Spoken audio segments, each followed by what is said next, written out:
Hi, it's Damien. Today, part 2. There's gonna be another video being uploaded today, or the day before, but that video was uploaded the day before this video was made. I was gonna put on a sofa for this video. This is the first video. I was in my pajamas, I think. But I'm gonna put on the sofa for this video. But it's so hot in my house. I have the fan on, so that's why I'm so listening to this video. Okay, let's get to it. To the book, to the reading. So, I just cut to the yeah. Hi.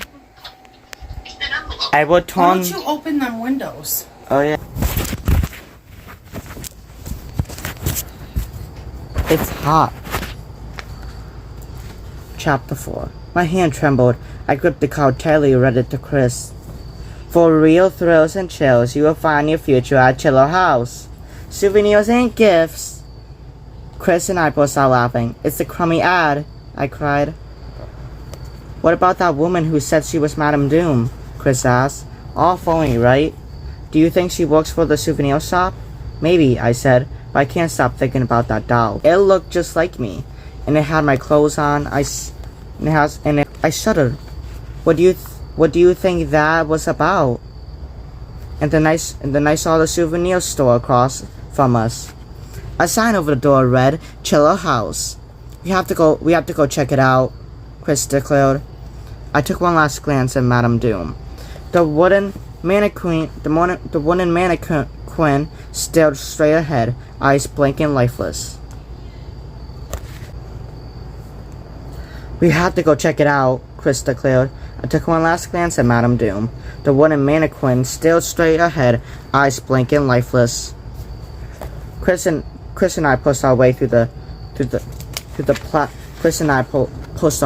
plaza, and stepped into the little shop. A bell rang over the door, but I didn't see anyone inside. The store had 2 easels of shelves and cabinets. Joke gifts and funny posters and t-shirts, magic tricks, plastic skulls, ugly creature dolls, all were piled everywhere. Hundreds of weird souvenirs and gifts. Chris picked up a huge safety pin from the first shelf. Check it out, he said. The label says King Kong's diaper pen. A brown shrunken head caught my eye. What if it's the shrunken head from... You know, it could be the shrunken head. Literally, it could be the shrunken head from How I Got My Shrunken Head. When I picked it up, water shot out of its nose. A squirting shrunken head. I squirted my brother with it. It looks like you, I said. Check out the huge ears. Haha, you are so not funny, Chris said. He poked me in the stomach with King Kong's diaper pen. That would hurt. Then he put it down and picked up something else. This is awesome, he said. Look, it's an abacus. Remember the abacus from 1st grade? Only this one is all eyeballs. So an abacus is like, I think, something that hangs on a... No, it's the thing that goes... I'll have that be the thumbnail.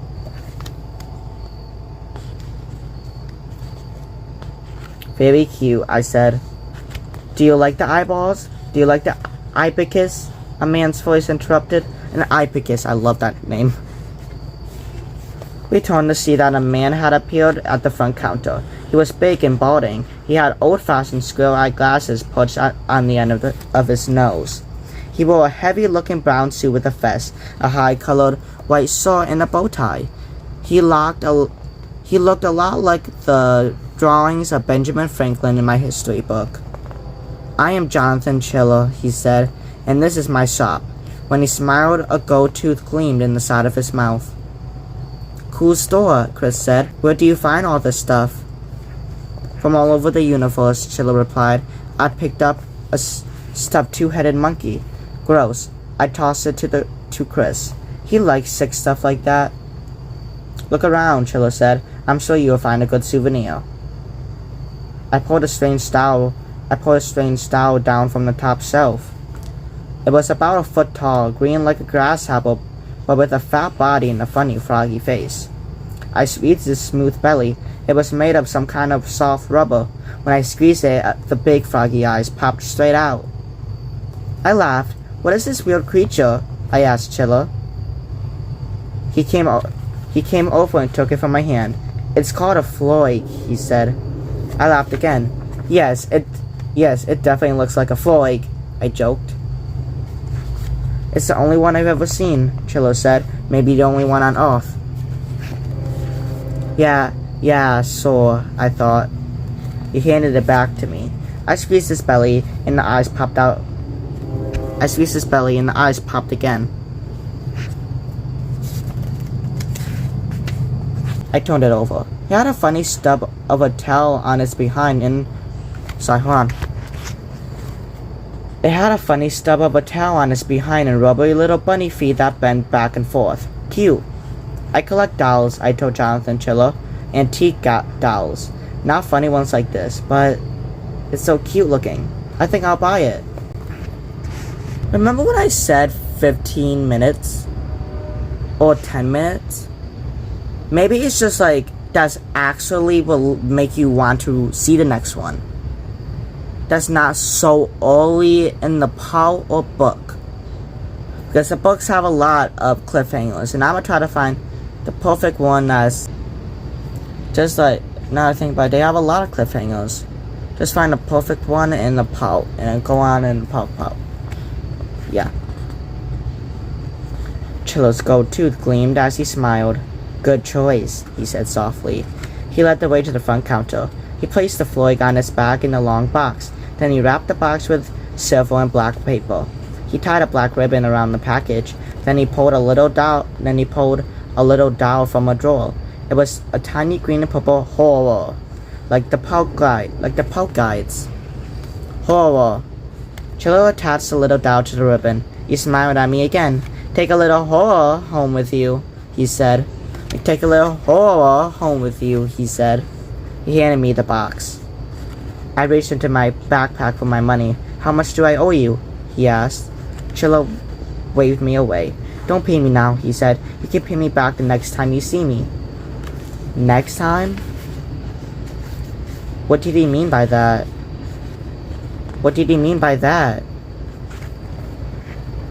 Part 2. So this is now above 10. So I can't exactly end it. My videos always have to be above 10 minutes. And they always like 15 minutes. I felt bad that it was like so short. So they always have to be above 10 minutes and actually have like a perfect cliffhanger. Instead of just like the way that'll be an actual cliffhanger and not just some like, you know, some episodes have things that would seem like it'll be a cliffhanger but it isn't. It's just a big twist. Like Madam Doom wasn't a cliffhanger. I think that was where I was gonna end it, but nah. I decided to end it where they find out the mystery. That's a better one. Okay, yeah, let's go back. Chapter 5. We drove home the next day, but we had a surprise in store for us. In the car, Mom and Dad said they had to go to Chicago on a business trip. I can't believe we won't be home for Halloween, I said. It's this weekend. Who is going to decorate the house? You and Chris can decorate, Dad said. You know where I keep the orange lights and the skulls and the plastic jack-o'-lanterns. Chris shook his head and slumped down in the backseat. It won't be the same. Who's coming to stay with us? Penny, Mom said. Huh? Penny? You're joking. Chris and I cried together. Don't act so surprised. She's known you since you were babies, Mom said. But she's 120, Chris cried. Dad laughed. She's not that old. She's not that old. She's only 118, and she has the energy of a 110-year-old. That made Chris and me laugh. Penny's our old babysitter. She used to live with us until we really didn't need a full-time babysitter anymore. She's tiny and frail like a little sparrow. And she has terrible eyesight. Chris and I always loved her because she's a total flake. And she let us do whatever we wanted because she couldn't really see what we were doing. We were a few miles from home when my friend Kelly texted me. She was reminding She was reminding Chris and me not to forget her Halloween party tomorrow night. Kelly always likes to be early. Her party was the day before Halloween. She asked how Horrorland was. Horrifying, I texted back, and I meant it. I couldn't wait to get home. I wanted to get to work on my vampire costume for Kelly's party. Kelly loves to do fashion drawings. She's always filling up her notebook with sketches of models in crazy outfits. She's really talented. I want my costume to be totally embarrassing next to hers. I poked Chris in the side. He pulled his iPad earbuds from his ears. Do you have a costume for Kelly's party? I asked.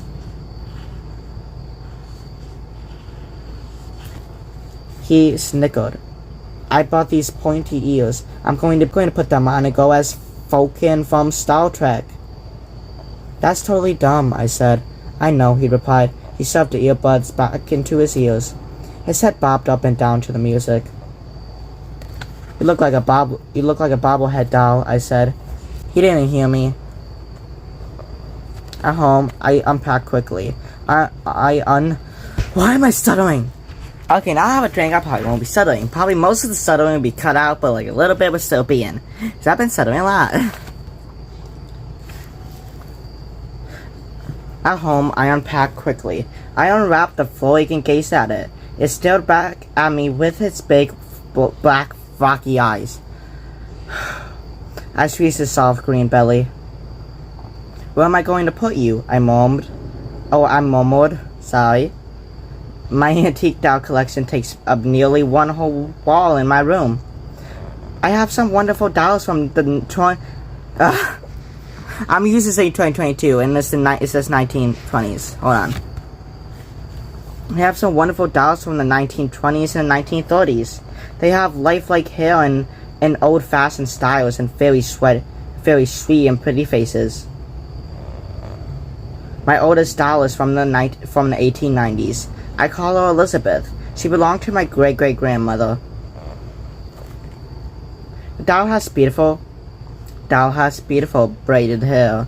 Her long pink skirt is in pretty good shape, but the color on her face is totally washed out.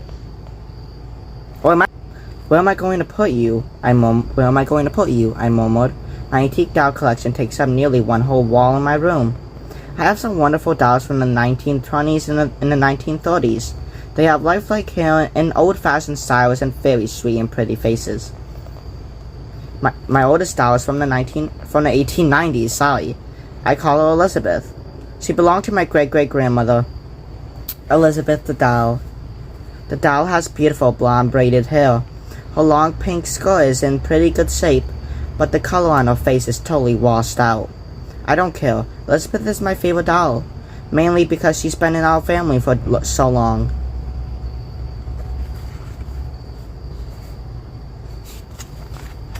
I squeezed the foil again. It felt good, like a soft beanbag.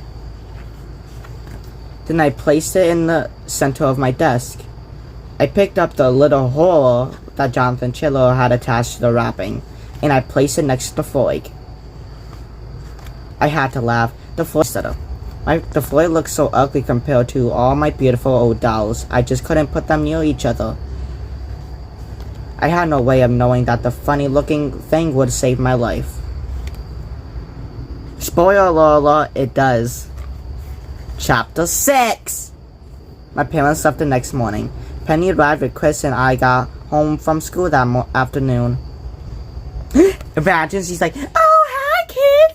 Come give your babysitter, huh? I remember her as the grandma, so I was like, come give your grandma a hug. But since she's the babysitter, I just like, nah, that won't happen. She stepped into the house, squinting through her thick eyeglasses and carrying a round goldfish bowl in both hands. Oh, Chris and I were happy to see her. We both ran to give her hugs. A second thought, it does happen. But she held the fishbowl up in front of her. The yellowest one is Arlo, she said. The one in the middle is Jeffrey. And the pretty one? I named her Meg after you. Oh, that's so nice, I guessed. I peered into the water. The three bobbing goldfish looked exactly alike. Which one is Meg? I asked. The pretty one, Penny replied. She set the bowl down on the coffee table. Her bones made kind of a creaking sound as she bent over. She straightened up and spread out her arms for hugs. She was so tiny, almost like a stick figure. That scared me. I tried not to hug her too hard. Her short hair was bright orange. She had a small black and orange pumpkin clip on one side. Her lips were orange to match her hair. Oh my goodness. So, I didn't know she had a pumpkin clip, but I remember her having some kind of clip in her hair. I'm like, wait, why am I imagining her with a clip in her hair with orange hair? That's why. My brain would remember the detail, but I didn't exactly remember the words. So that's cool. Her lips were orange to match her hair. She smelled like lemons. That's why her lips were orange when I imagined her. So I haven't read this for like maybe a year or so. Right, and now I'm on puffy. The bookmark's gone because I put in my other book and I wrote this down where I left off. So I want to hear everything you've done. I want to hear everything you've been doing, she said. She lowered herself into the armchair beside the coffee table and took out her knitting. Calm down, Arlo, she said, squinting at the fishbowl. You're making Jeffrey and Meg nervous. We just got back from Horrorland, Chris told her. I heard that's a scary place, Penny said. Did you see any ghosts? Not really, Chris said. My house in New Hampshire was haunted, Penny said. You know, ghosts won't hurt you unless you stare them in the eye. Say what? I squinted at the pile of knitting in her lap. Penny, what are you making? It's a sweater, she said. For my nephew. She held it up. Chris and I exchanged glances. We both saw that the sweater had 3 arms. Penny had worse eyesight than we thought. Maybe her nephew has 3 arms, Chris whispered. I held a finger up to my lips. Don't embarrass her.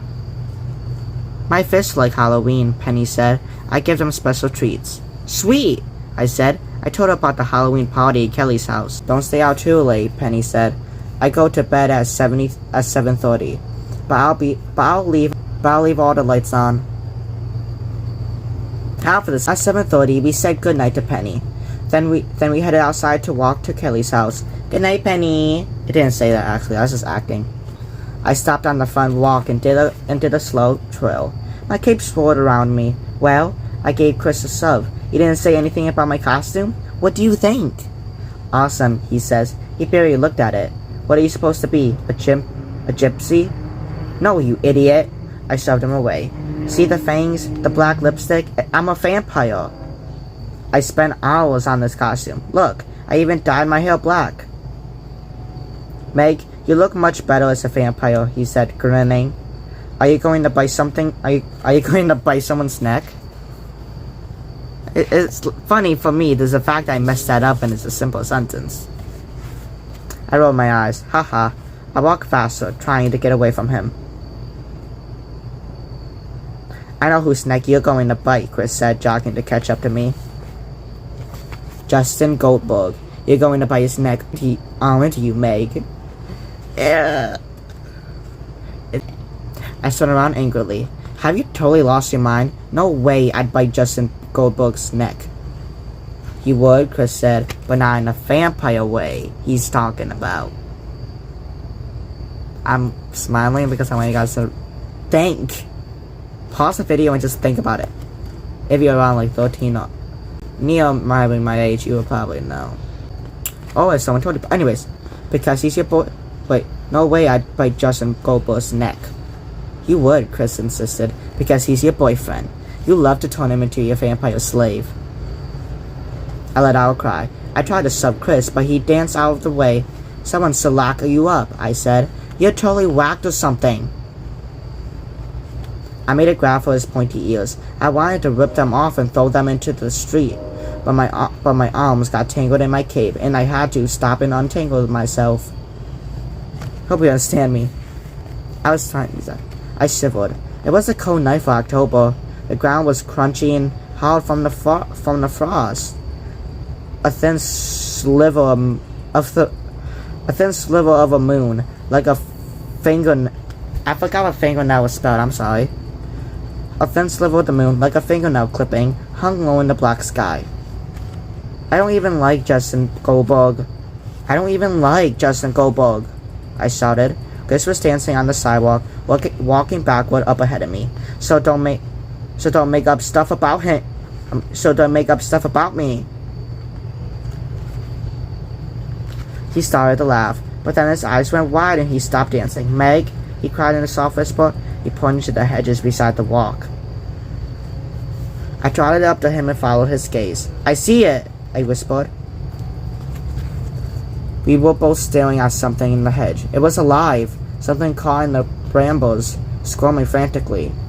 I took a step closer and pressed my hands against my cheeks. Oh no, I cried. It's a baby. It's a baby. Chapter 7. It's not a baby, I cried. Too big. But what was it? I crept up to the hedge, breathing hard. What could it be? We took a closer look. That might have been a quick cliffhanger. I accidentally didn't end it, so we're gonna continue. We took a closer look. It looked like a small boy with orange skin. He wore a blue t-shirt over a big diaper. He was kicking his legs frantically. I thought I messed up the kicking, but I actually said it. It was actually kicking. I saw shiny red shoes on his feet. He thrashed his skinny arms. He was grunting in the funny hoarse voice. Hold still, I said. We'll get you out. But he kept kicking those little red shoes and grunting and twisting.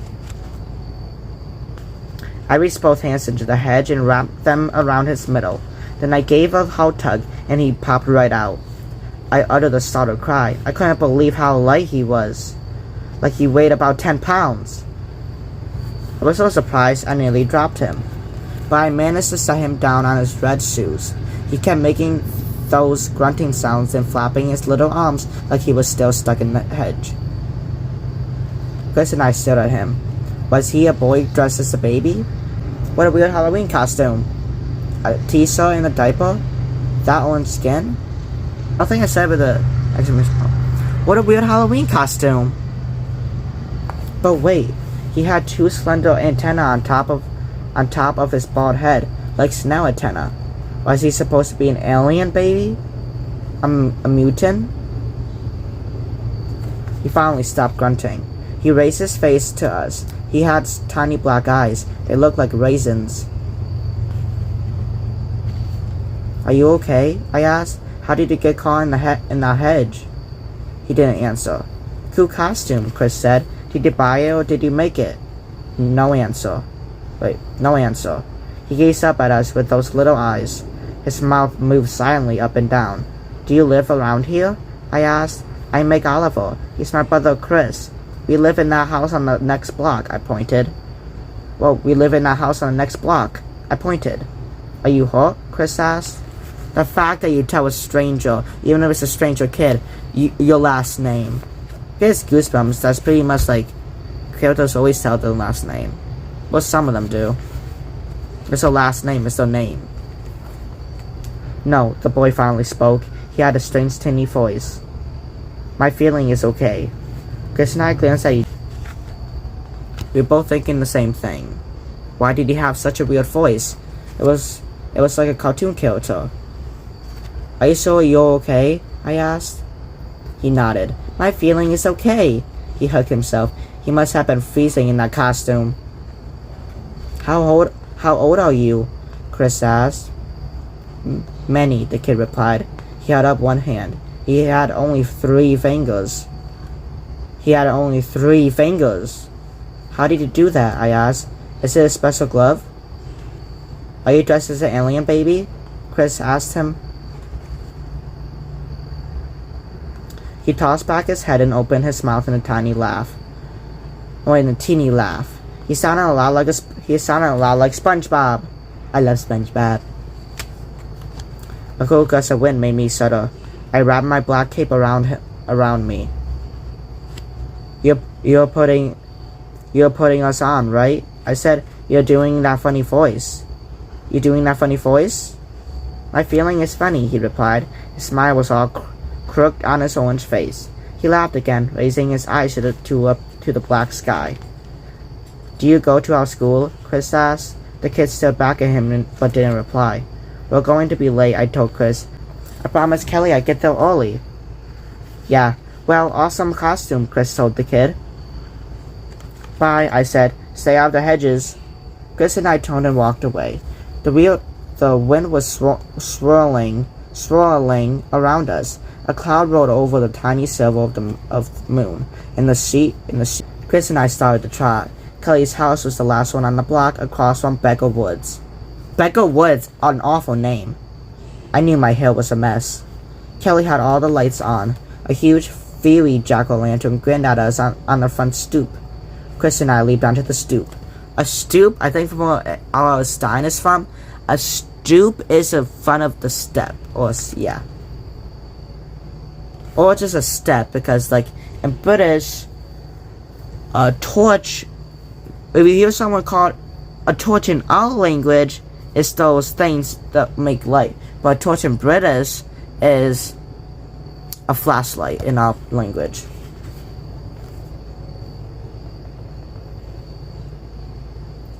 Chris and I leaped onto the stoop. I rang the doorbell. I heard a sound behind us. I turned. Oh, I don't believe it, I whispered. Chris turned to see what I saw. The orange kid in the diaper had followed us. He stood staring at us from the sidewalk. Kelly's front door swung open. I heard a growl.